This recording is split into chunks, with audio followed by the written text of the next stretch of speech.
Hello. All right, so good evening, everyone. My name is Alvin Chin, and I am the chair of the ACM Chicago chapter. So welcome everyone to this webinar that we have this evening on cinematic scientific visualization, where science meets Hollywood visual effects. This particular webinar is also in conjunction with IEEE Computer Society, Chicago chapter, as well as the Mid-America IT Connect Club. So we also welcome the members from those organizations. So thank you for joining us here today. So tonight we have our speaker, who is Kalina Bjorkovich. Hopefully I pronounced that correctly. So she's a senior research programmer at the Advanced Visualization Lab. You can't talk. Sorry, can the panelists mute themselves? Thank you. So she's a senior research programmer at the Advanced Visualization Lab at the National Center for Supercomputing Applications, NCSE, at Urbana-Champaign. So a little bit about ACM Chicago, if you're not familiar with the chapter. So ACM is the, sorry, if there's someone there, can you please mute? Okay, so ACM Chicago is the Chicago chapter of the Association for Computing Machinery. So if you're not familiar with ACM, they organize conferences, like for example, SIGGRAPH, of which Kalina did a talk in. And we also hold monthly meetings on topics that deal with computing. So I'm the chair. That is my email address if you have any questions or any particular topics that you want to see for future webinars. We have our vice chair, Mark Temkin, who will be introducing Kalina after I finish, and our treasurer, Greg Newmark. If you want to see what our latest webinars are, you can go to chicagoacm.org. And of course, you've probably heard about this from our meetup group. So that's where you will find our latest and past webinars and meetings. And we're also on Facebook, Twitter, and LinkedIn. So this presentation is going to be recorded, and the slides will be made available after the webinar. We also like to thank as well IEEE Computer Society Chicago as well. So they're like a sister kind of chapter to ACM, and we do a lot of joint meetings together. So I'm also the chair as well of this organization, and you can see our web, Facebook, Twitter, and LinkedIn if you want to keep up with us. And also as well, we have Vijay Konkamala, who is the chair of the Mid-America IT Connect Club. So the Mid-America Club is a private social club in Chicago. It's on the 80th floor. So you've gone to the Aon Center. It's on the 80th floor there. It has beautiful panoramic views of the Chicago skyline. And they hold IT club monthly meetings. And so we've done also a lot of joint webinars together with Mid-America IT Connect. And you can see the web, Facebook, and Instagram if you'd like to know more about them. Okay, and with that, I'm going to hand it over to Mark to introduce Kalina. Hi, everyone. From the Advanced Visualization Lab of the National Center for Supercomputing Applications at the University of Illinois, Champaign-Urbana, ACM Chicago presents Cinematic Scientific Visualization, where science meets Hollywood visual effects. Please welcome Kalina Bjorkovich. Thank you. It is a pleasure to be here.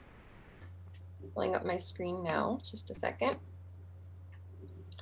Wonderful. Can everyone see my slide? I'll assume so. Okay. My name is Kalina Bjorkovich. I'm a senior programmer at the NCSA. I'm going to talk to you about cinematic scientific visualization. You've probably heard all three of those words before, but maybe not all together. So I'm going to take just a minute to explain what they really mean. Visualization is the process of converting data into images.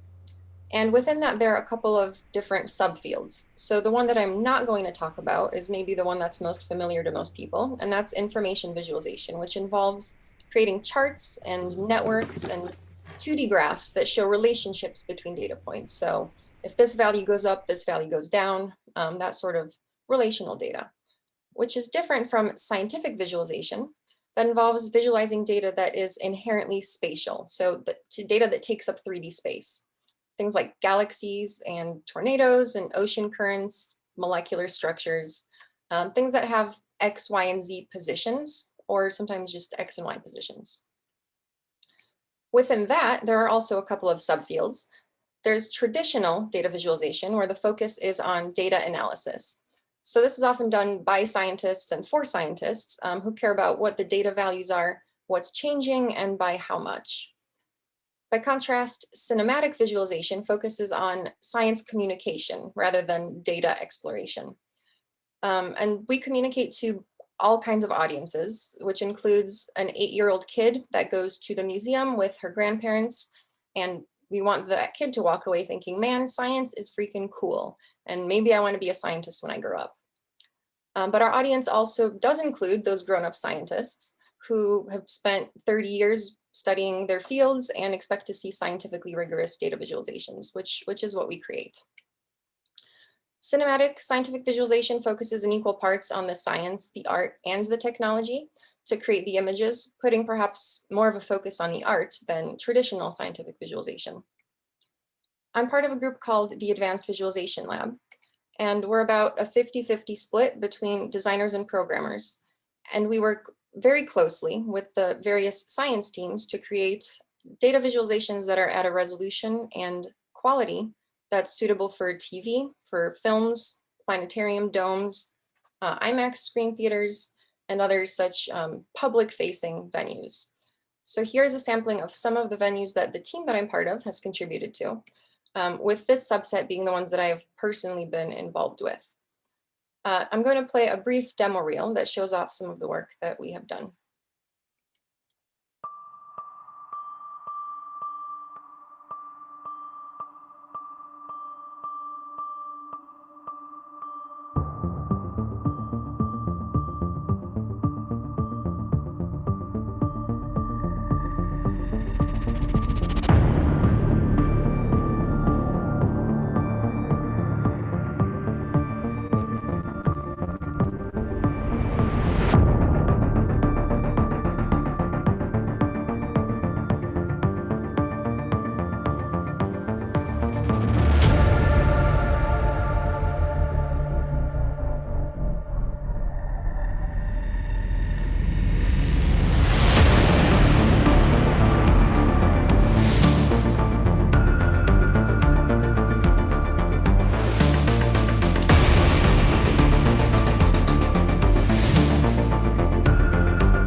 Creating these sorts of visualizations involves quite a complex pipeline that I am not going to cover in detail, but that I will simplify by saying that it involves solving 3 types of overlapping challenges.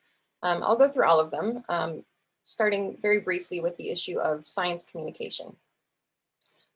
I love this comic because I feel like it explains this issue rather well and in a funny way. So we're living in an era of misinformation and fake news. Whether or not the media is lying to us is up for debate, and I'm not going to go there. But the fact of the matter is that communicating a new piece of scientific information to a broad audience with different ages and different cultural backgrounds, different levels of education, is actually a really, really hard problem. And it also turns out that sometimes there really just is no good way to explain something. Let's take map making, for instance. Sometimes it's not practical to show the Earth on a globe and you want a 2D map representation. That's, a common thing. The Mercator projection is one of the most common ways to do that, and that looks something like this. But it misrepresents the size of land close to the poles. So here's a piece of web-based software where you can drag around different countries and see what they would look like on different parts of this map. So Greenland would be very different depending on where it is. So it's not a very accurate visualization, is it? Let's try a different one. Here's a projection that solves that problem. Now everything is the correct size, but clearly we've introduced a new problem. Now Greenland is split in half, which is not optimal. And you can't exactly take a ruler to this map and measure distances. Surely there's a way to solve both of these problems though, right? Well, it turns out no. There are many, many different ways to visualize the Earth in 2 dimensions, and all of them are wrong in one way or another. So there's this really wide gap between numerical information and how we can display and interpret and understand that information. Projection issues aside, maps are a great way to present and display information. Here's a map where each state is colored by which party took most or all of its electoral votes in the 2016 election. And at a glance, it seems like America was split pretty evenly between red and blue. But the amount of red ink on this map isn't proportional to the amount of electoral votes that went to the red party. It's proportional to the geographic size of each state. So Montana adds a huge amount of red ink for only 3 electoral votes, while the relatively small New Jersey adds a whopping 15 votes to the blue party. Here's a recreation of that map that scales the size of each state based on how many electoral votes it gets, and you see a more accurate result of the election. We can do the same thing by county rather than by state. And now this data visualization tells a different story than just who won the election. It tells the story of how urban areas dominate the outcome of elections.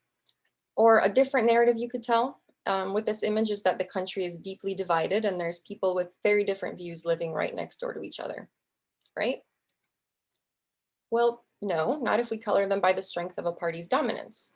Here we can see that there's a lot of purple and not so many things that are strictly blue or strictly red. So maybe we're not as deeply divided as the other images would suggest.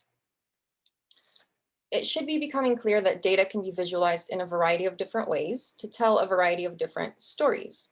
And you can easily spin a data set to tell the story that you want it to tell, whether on purpose or by accident. Some visualizations are simply better than others. Every visualization that you see, someone has made some kind of decision on what to show, what not to show, and how to show it. If there's one thing that I want you to take away from this talk, it's that there is no such thing as a purely objective visualization.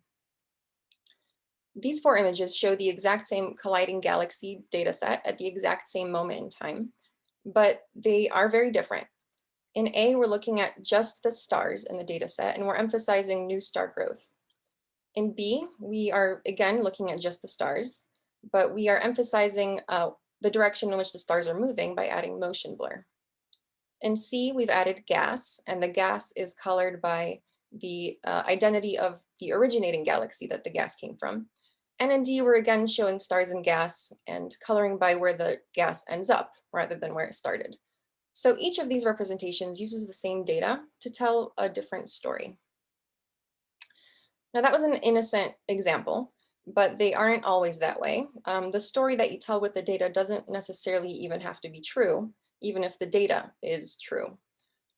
So can anybody tell me what is wrong with this visualization? I want you to type into the chat what your guesses are. Don't be shy. I wanna see what you guys think.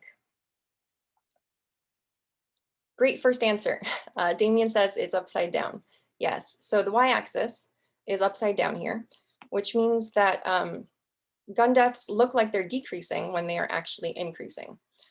And there's no way to know if this visualization was made maliciously to lie to people about gun violence, since that's a politicized issue, or it could have simply been an honest mistake where someone just wanted to make a cool looking graph that is unique. But does it matter what the intent was when the effect is the same and it gets seen by thousands or hundreds of thousands of people? To make sure that our visualizations are as accurate as possible, we work really closely with the scientists and we involve them in our iteration process. I personally am not a scientist, I'm a programmer, but I visualize molecular biology and astrophysics and atmospheric sciences and all of these things that I am not an expert in. and I don't pretend to be. So working with experts can help identify inaccuracies a long time before they make it into the visualization, and can validate that the decisions you're making convey the science as accurately as possible. I'm not going to say accurately because arguably that is not possible, but you want to convey it as accurately as is possible. We don't just talk to scientists, we also talk to our audiences. We identified recently that our audiences sometimes have trouble telling apart the difference between photorealistic data visualizations and photographs from telescopes, or purely artistic illustrations. So testing our audiences and interacting with them helps us identify these problems and work on solving them. So let's move on to design challenges. We recently worked with this data set of an organelle called a chromatophore, which does photosynthesis. And this here is a visualization that the scientists had made a couple years before our collaboration. And the intended audience for this video is other scientists. So it's on a white background so that it can easily be put into PowerPoint presentations. And it has labels with vocab words that I wasn't familiar with when I first looked at it.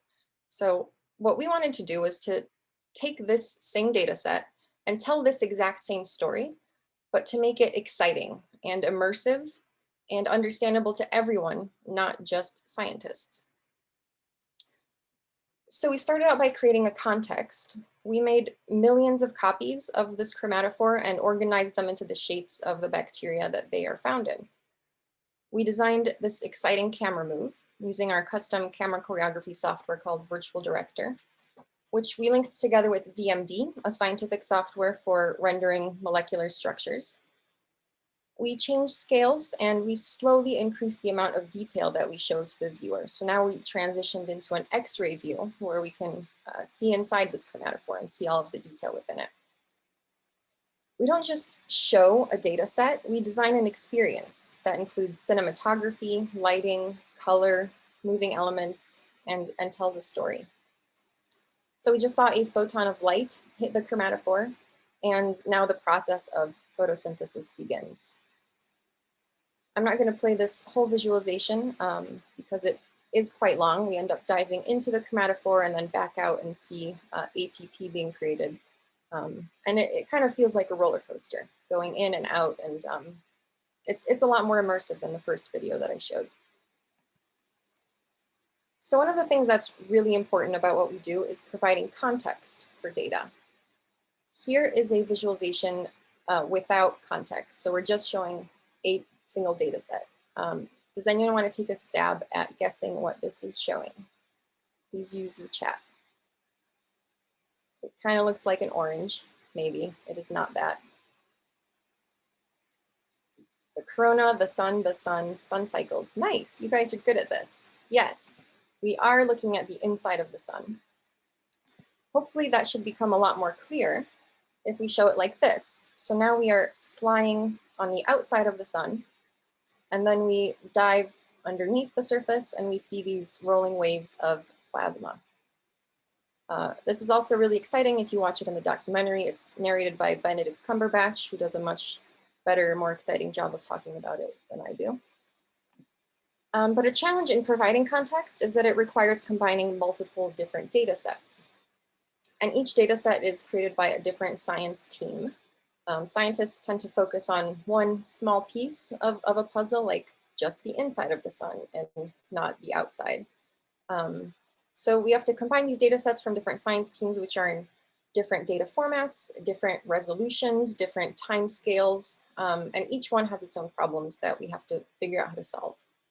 So for this single frame, let's break down what kind of data sets went into it. We began with a data set of surface convection by a scientist named Matthias Rempel, and this data included surface magnetism vectors, which we rendered as these spikes. The sun's surface was a simulation by Dr. Rempel, and that came to us as a series of black and white rectangular images.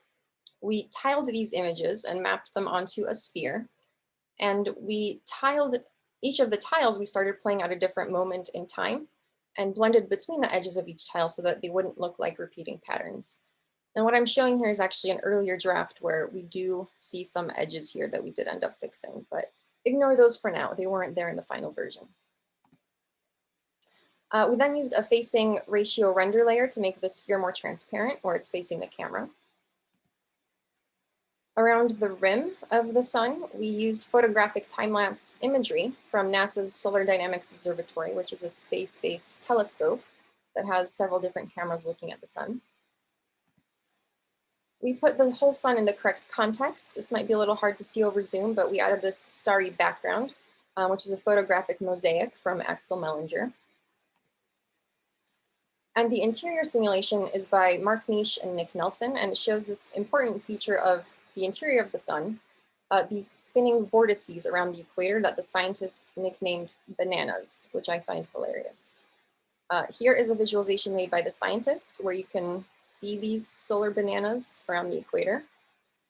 And we also added these rotating streamers around the vortices to really emphasize their motion. With that, let's move on to some technical challenges. The first is that we're working with big data, and what that means keeps changing every year. Big data keeps getting bigger. And that goes for both simulation data that's created on supercomputers, as well as observational data that's collected with sensors like telescopes.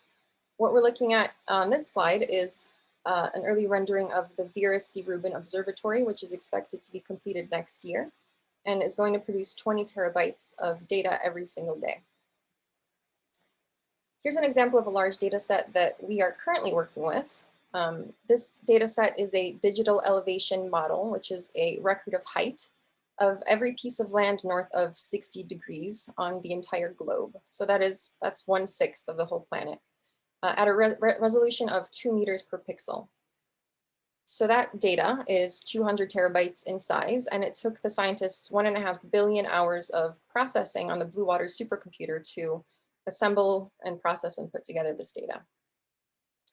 We aren't working with the whole data set for our visualization, but for this documentary, we are working with 45 terabytes of data, and we've spent 110,000 hours of render time on our local supercomputer just to render the images for the visualization. So hopefully this gives you an idea of the sort of scale that we're working with here. Not only is data big, data is also messy and requires cleaning and processing.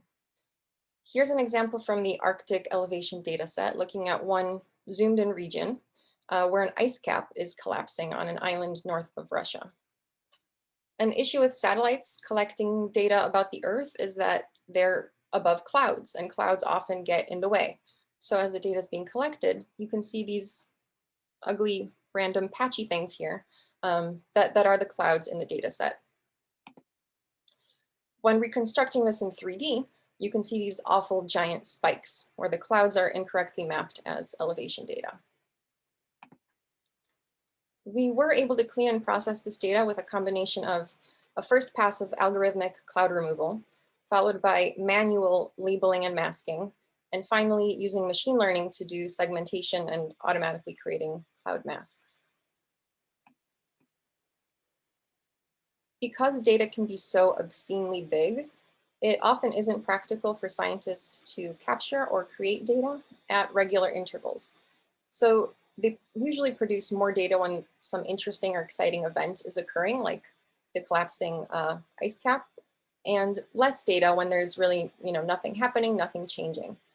This results in data sets where time might not move linearly, which can't produce smooth-looking visualizations without additional processing. Here's an example of that. So this is a early look at a planetary collision that we received from a scientist, Dr. Robin Canup, before we put in any design work. Obviously, it's not very pretty to look at. It's just gray points on a black background. But aside from that, there are some things that are a bit disturbing about this video. One is that it's over really quickly. Things happen so fast that it's hard to even get a sense for exactly what is happening without watching it over and over a few times. And another issue regarding time is that the video seems to speed up right about then, right about halfway through there. So it does look a little off. Here's the final visualization that we made with this data set. We added lighting from the position of where the sun would be, which gives depth and shadows and textures to the planets and a background of stars. And we used information from the data points, taking the type of matter and the temperature at each point to determine if the point should be a solid, liquid, or a gas at any given moment. When a point becomes hot enough to be a liquid or a gas, we also make it emissive, so we make it light up. We slowed down the simulation by quite a lot to make it so that you can actually sit back and watch and enjoy it. And perhaps one of the most important elements that makes a video look and feel cinematic is the camera treatment. So we are very slowly revolving around the data and we get right up close to the action to make it immersive and to convey the really large size of these planets. This was actually created for a planetarium dome. So when that ball moved in front of you, it was actually, you kind of have to imagine that being extremely large and directly above your head, and it was actually very exciting. Slightly less exciting here, but still looks cool. So I am going to let this video play to its completion. So while it does, I'll just describe what we're looking at here. The real world timescale of this collision is 24 hours. And what we're looking at is a planet that collided with early Earth, and that planet was called Theia, and it sheared away about 1/3 of our planet. Theia's shattered remains enveloped the Earth in a shockwave of superheated vaporized rock, and a molten ring formed around the planet, subjecting it to a rain of secondary impacts. And about 100 years after the end of this video, the orbiting cloud cools and coalesces into a single orbiting body, our moon. And that's just about over, so I'll move ahead. So that was a little bit of a tangent. So let's go back to the data and break down and fix some of the visual problems. So with regard to the timing, why does the simulation speed up halfway through?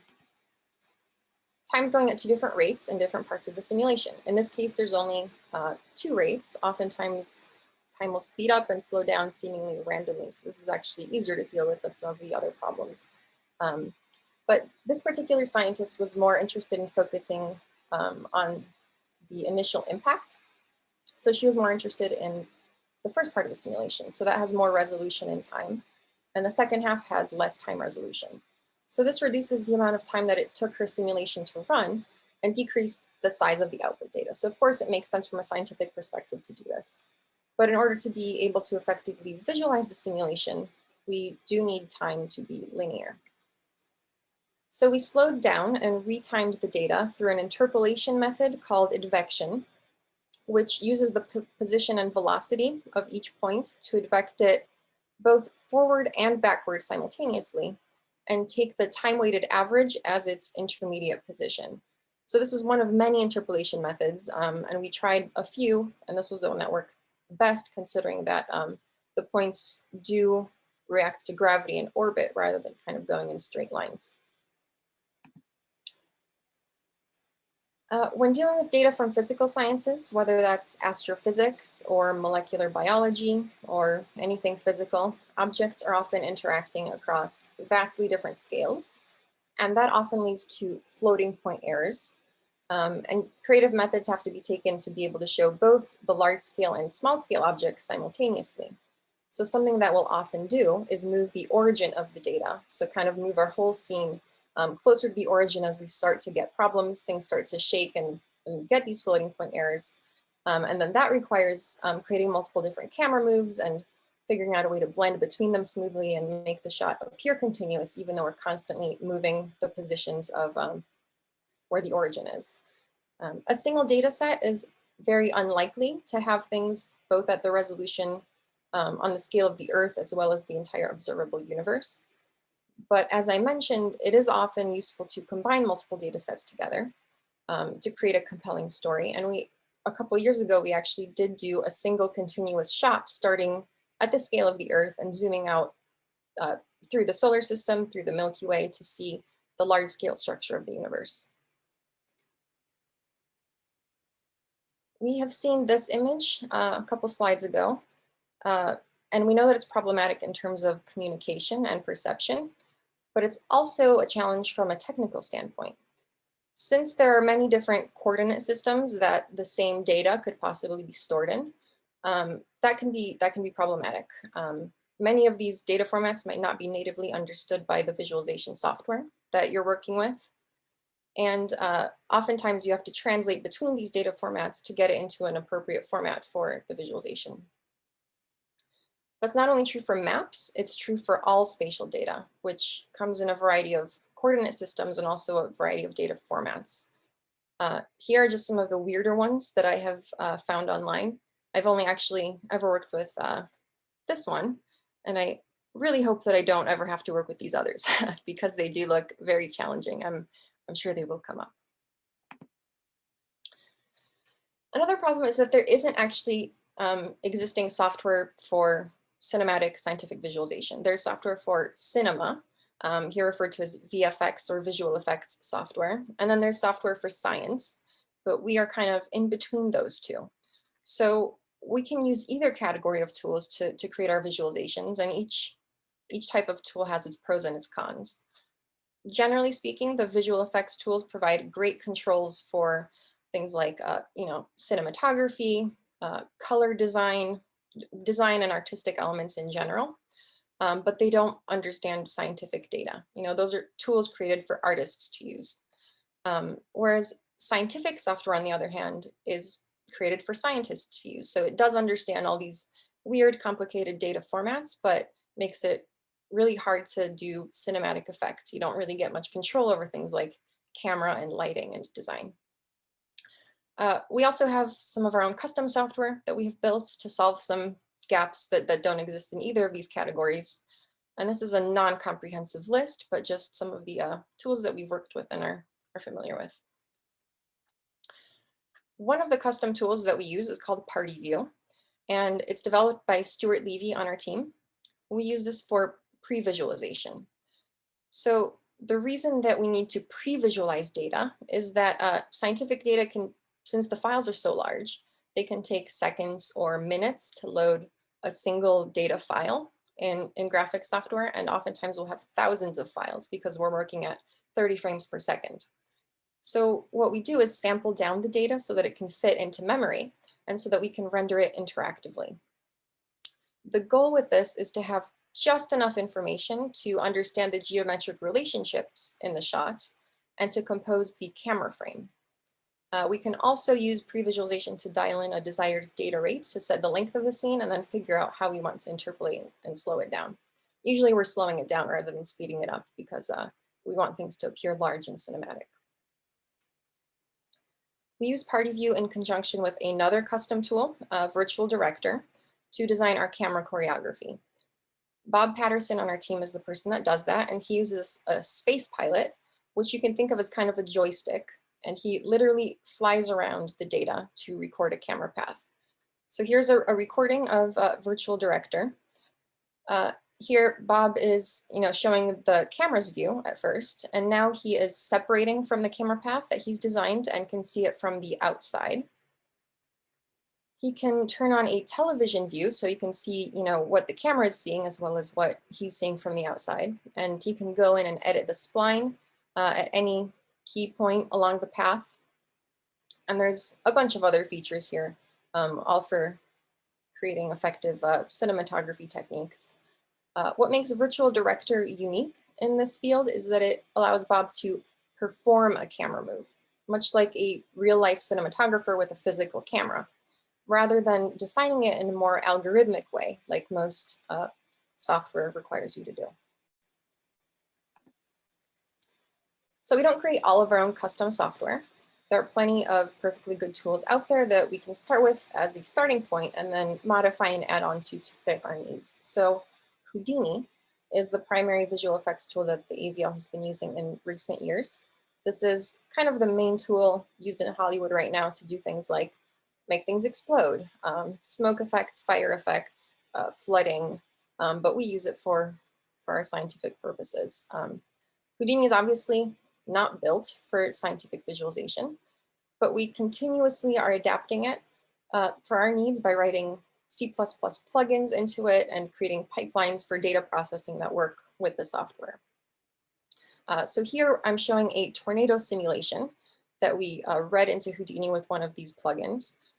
It was originally written in a netcdf format, and I wrote a C++ plugin that can interpret that and convert it into a Houdini volume.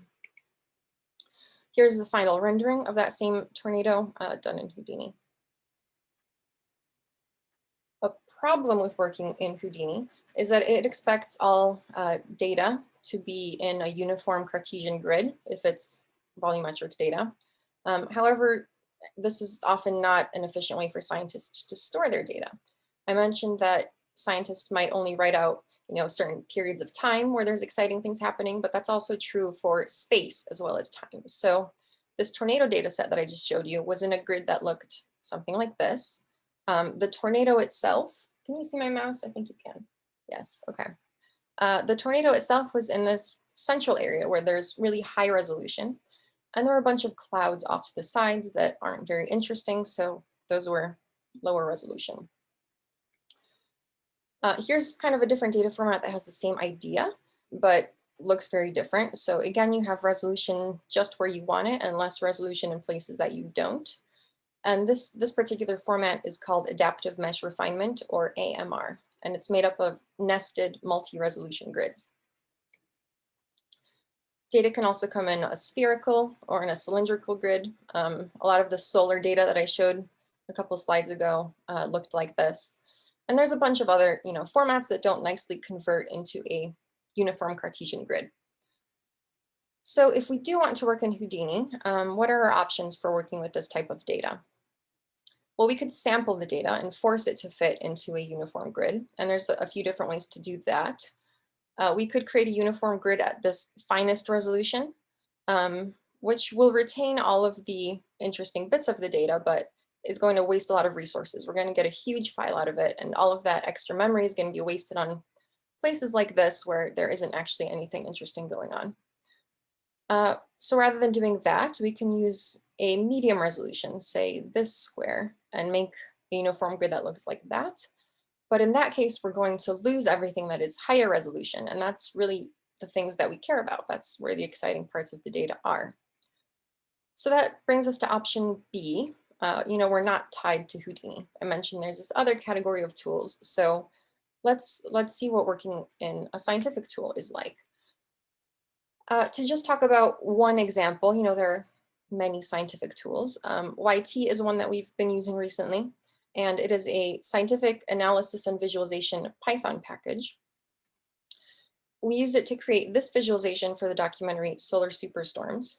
And a great thing about YT is that it understands a whole lot of really complicated data formats. So this particular data was in the AMR format that I described that's made up of these nested multi-resolution grids, and YT just understood it. We didn't need to do any translation, any processing on the data side, and that was great. Since YT is a tool aimed at scientists, it comes with a lot of features that are useful to scientists and not necessarily useful to artists, like creating derivative data. So here we have traced magnetic field lines through a 3D volumetric magnetic field, and we were able to do that with just 2 lines of Python in YT. This is something that we can do and we have done in Houdini, but it does take significantly more effort than just a little bit of Python code. YT works in parallel and is installed on the Blue Water supercomputer, which is the one we have on campus at the U of I. And we've taken advantage of this and have been able to run YT across thousands of cores.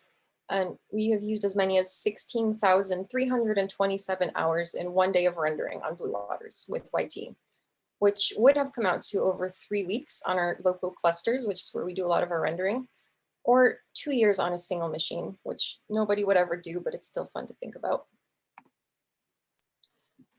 Off-the-shelf general purpose tools can never do everything that you want them to do. And conveniently, YT is open source. And even more conveniently, one of its primary creators, Dr. Matt Turk, is a colleague at the NCSA. So when we were working on Solar Superstorms, we were actually able to bug him and his team to help develop the software so that it was suitable for what we wanted to do with it. So why isn't YT our primary tool? A problem that arises with scientific tools is that they often require some kind of domain expert to be able to even use the software. And in this case, YT is a Python tool, and it doesn't have a graphical user interface. So the required experts are programmers. Typically, when we're working on a project, our pipeline starts with the programmers, myself and Stuart Levy, ingesting the data and creating tools, which we then hand off to the artists and designers in our team. And of course, there's back and forth, but generally that's kind of how it starts and how it ends. But when using YT, the artists can play less of a role, since most of the steps of the pipeline have to be done programmatically. So color maps, camera paths, artistic elements need to either be created programmatically or created in a different piece of software and then exported and imported, both of which require a lot more coding than an artist-friendly tool like Houdini.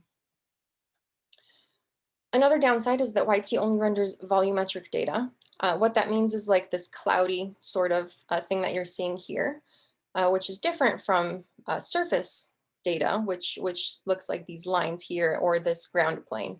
So YT wouldn't be able to do something that combines these two data sets because YT doesn't do surfaces and only does one thing at a time. So it makes shots like this impossible, where we have a volume integrated with lines and with lighting and shadows, and this would just not work. So we customize these tools. We realized that scientific tools like YT and visual effects tools like Houdini have completely opposite strengths and weaknesses, and neither alone is ideal for cinematic visualization. So what we've figured out is that we can actually create a custom middleware called YTini. I'm really proud of that name. I think it's super cute. We went out for martinis when we published this. But what YTini does is it uses YT as a data reader. It exports an intermediate file format that Houdini can read, and we can do the rest of our pipeline in Houdini. So we really get the best of both worlds. Here's a rendering of an AMR dataset done in Houdini with YTini. Our team had been dealing with AMR data for decades, and this is the first time that we've been able to render it in visual effects software as opposed to scientific software. So on the left is an early attempt, which I like to show because it has these visible lines that show the different AMR grid levels. And on the right is the final seamless rendering with YT. So YT reads the AMR data, exports it in a OpenVDB data format, which is a sparse volumetric format, and then loads that into Houdini. That is a vast oversimplification of how it works. If you are curious about the details, I encourage you to read our 18-page paper in the Astronomical Journal. And with that, I think I am out of time. So I tried to cram in a lot of information here and kept a lot of this at a high level. But I want to mention that this talk was based on a 3-hour course that I taught at SIGGRAPH together with some folks from NASA's Scientific Visualization Studio and the California Academy of Sciences. But that 3-hour course is based on a 4-week course that I developed with a couple of colleagues, AJ Christensen and Jeff Carpenter, and that is available on Coursera. If you're interested in a deeper dive into this subject, though still at an introductory level, you can watch the video lessons for free there. So thank you. I believe now it is time for the Q&A. Hi. Okay, so we're looking for questions. We have a few already lined up. So we're first going to have a question from Jeff Solon. Oh, can you hear me okay? Yeah. Yes. Kalina, that was wonderful and awesome, and it is really cool to see all the things that you're doing over there. As you almost kind of answered my question in your very last slide, but my question, well, it's kind of two parts, but one was how can like very early computer science students start messing with some of this stuff? Like if they found it really interesting, it comes across as intimidating because it's really there's a lot going on there. So what's sort of a low floor, wide wall way of getting very early computer science students interested in this? We've done some stuff with processing and using that to do some visualizations. But I'm just kind of wondering about that. And then was wondering about the most common languages that you use. I heard you mention C++ for plugins, but I was curious if that's the dominant language for the kind of work that you're doing, or if there's other languages, Python and R, and or if you play in that whole space all over it all the time. So C++ and Python are pretty much exclusively what I use. Well, a little bit of Bash, if that counts. C++ is mainly for creating entire pieces of software or for creating plugins into Houdini. And Python I use mostly if I'm doing kind of external data processing. So Ytini, which I mentioned, that is based on Python. So that's kind of the main thing that we've been using lately. As far as how to get new computer science students into it, I did mention the MOOC. That actually assumes no background knowledge of any sort, including no background in computer science. So it really is intended for anyone that's interested in it we do have some assignments that can be done programmatically, but also don't have to be. That's kind of the best answer that I have for that. If the students are also just interested in different kinds of visualization, like information visualization, that's something a lot of kids get excited about, and that maybe is a good starting point. It often doesn't require gigantic data sets. So, using something like d3.js, JavaScript, you can create interactive websites with different types of data, and that can be very fun as well. Thank you very much. I really, really enjoyed you talking. It's great to see you. Also, thanks for coming. Maybe I'll just mention to everyone, Jeff was my high school teacher that taught me programming in the first place. So it's really nice to to have you here. I'm so proud of everything you're doing. Thanks for sharing this with everybody. It's so cool. Thanks so much. Jeff is a past ACM speaker. Our next question is from our treasurer, Greg Newmark. Hi, yeah, I was wondering just about the steps, like how do you think of a new project? Like, what do you go in a certain order, or do you keep circling back and then like do the parts? Is like the final render always the longest thing, and like, oh, we're going to kick this off and come back in a week? I imagine different projects come out differently. But is it a linear process getting to the end, and then what parts take longer or shorter? It definitely is not a linear process. Every project is completely different in terms of how we do it and what order it goes in, how long it takes. But sometimes the conception of a project is that, like IMAX or Disney will come to us and be like, hey, we want you to create a 5-minute visualization for this movie we're doing. Or other times we will submit a grant proposal to the National Science Foundation and say like, hey, here's what we want to visualize. So, we always start out with a data set of some kind or a story that we want to tell, and then we go find the data that will tell that story. But oftentimes, even if we do have a data set in mind, we kind of don't know where that will go. So we always start with pre-visualization to see, well, what is this data actually showing? Because even though you might say like, okay, I know I have a data set of a galaxy, until you actually visualize it or pre-visualize it, you won't know what is actually interesting about that data set. So is it like the supernova explosions, or is it like evolving in some way? So there's a step of data exploration that always has to happen. And then there's a lot of back and forth between, the programmers and the designers going back and forth. We'll read in the data into the software, process it in some way, and then hand it off to the designers. And then they'll say, well, actually, it would be really cool if we could do this to the data, and slow it down. Or if we could maybe extend the edges, or I don't know, all sorts of different things. There's a lot of different back and forth. So it really isn't a linear process. And these things, it often takes months to create a single, like, couple-minute visualization. So I think I touched on the points that you were asking about, but I don't know if I missed something. Thank you. Sure. Our next question is from Eric Friedman of Columbia College. Are there additional tools that you use to add interactivity to create interactive cinematic scientific visualizations? So interactive visualizations aren't our specialty. We do a little bit of that. And when we've done that, I mentioned, the internal tools that we have, like Virtual Director and Party View, are interactive, but those are kind of for our purposes for creating our designs and choreographing the camera. As far as final visualizations that are interactive, we have used Unity, the game engine, to create visualizations of like old architectural sites that you can walk around through and explore. We have done a little bit of work with Unity with the Arctic digital elevation data as well. So I guess as far as the outward facing visualizations that we make, Unity has been the tool that we use.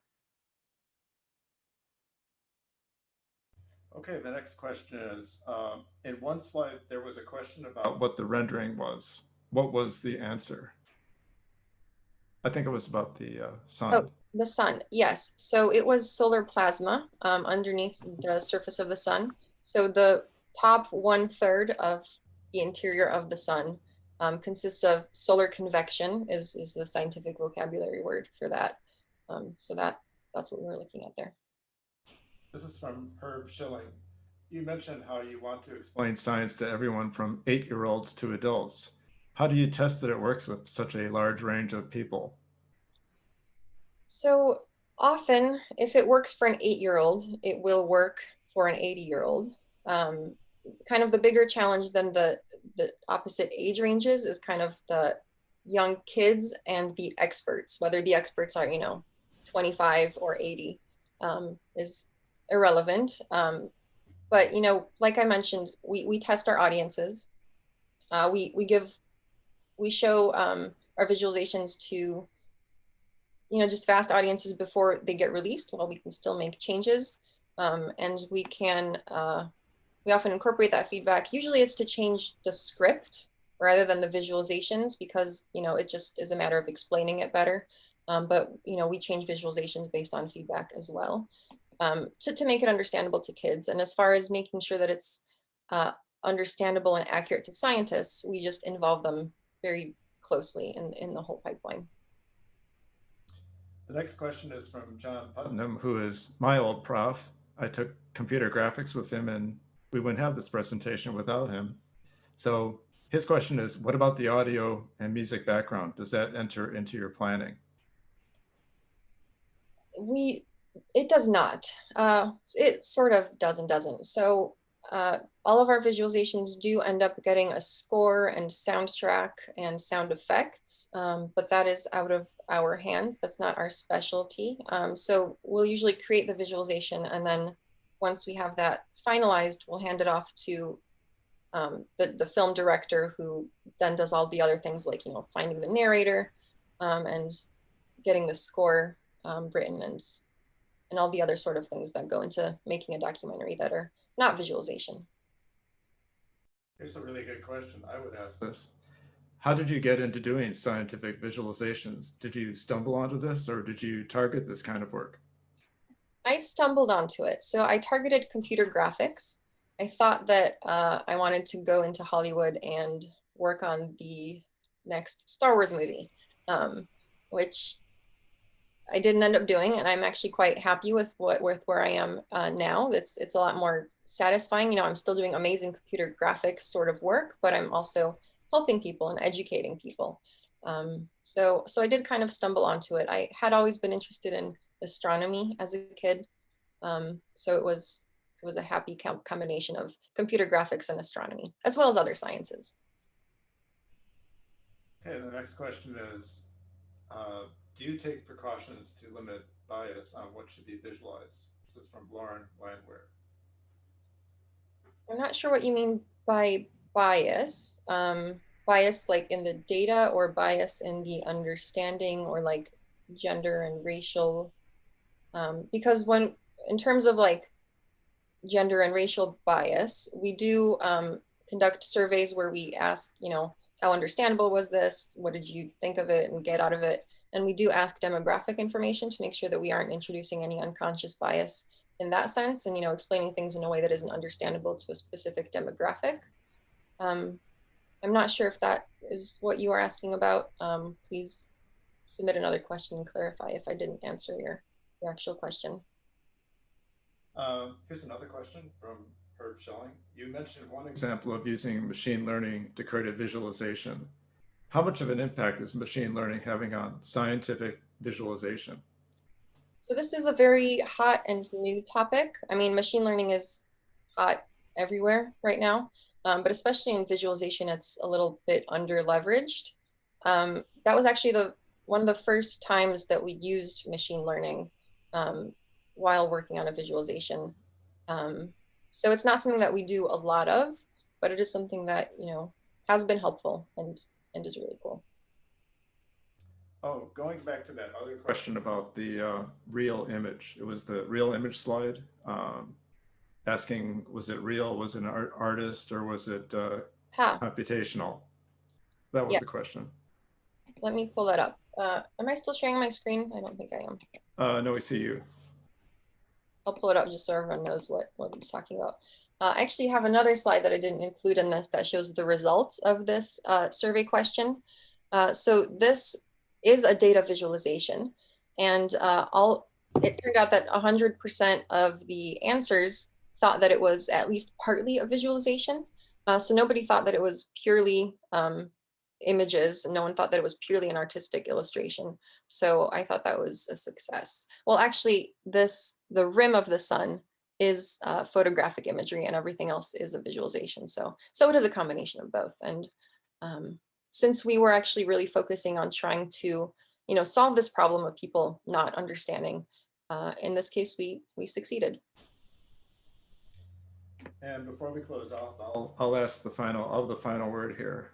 So I heard when I saw your presentation that you would think this would go the other way, but I've heard that a lot of people in Hollywood and games, after they get tired of blowing up zombies and buildings and all sorts of things, they actually find this field more interesting. Well, so I thought that was really interesting.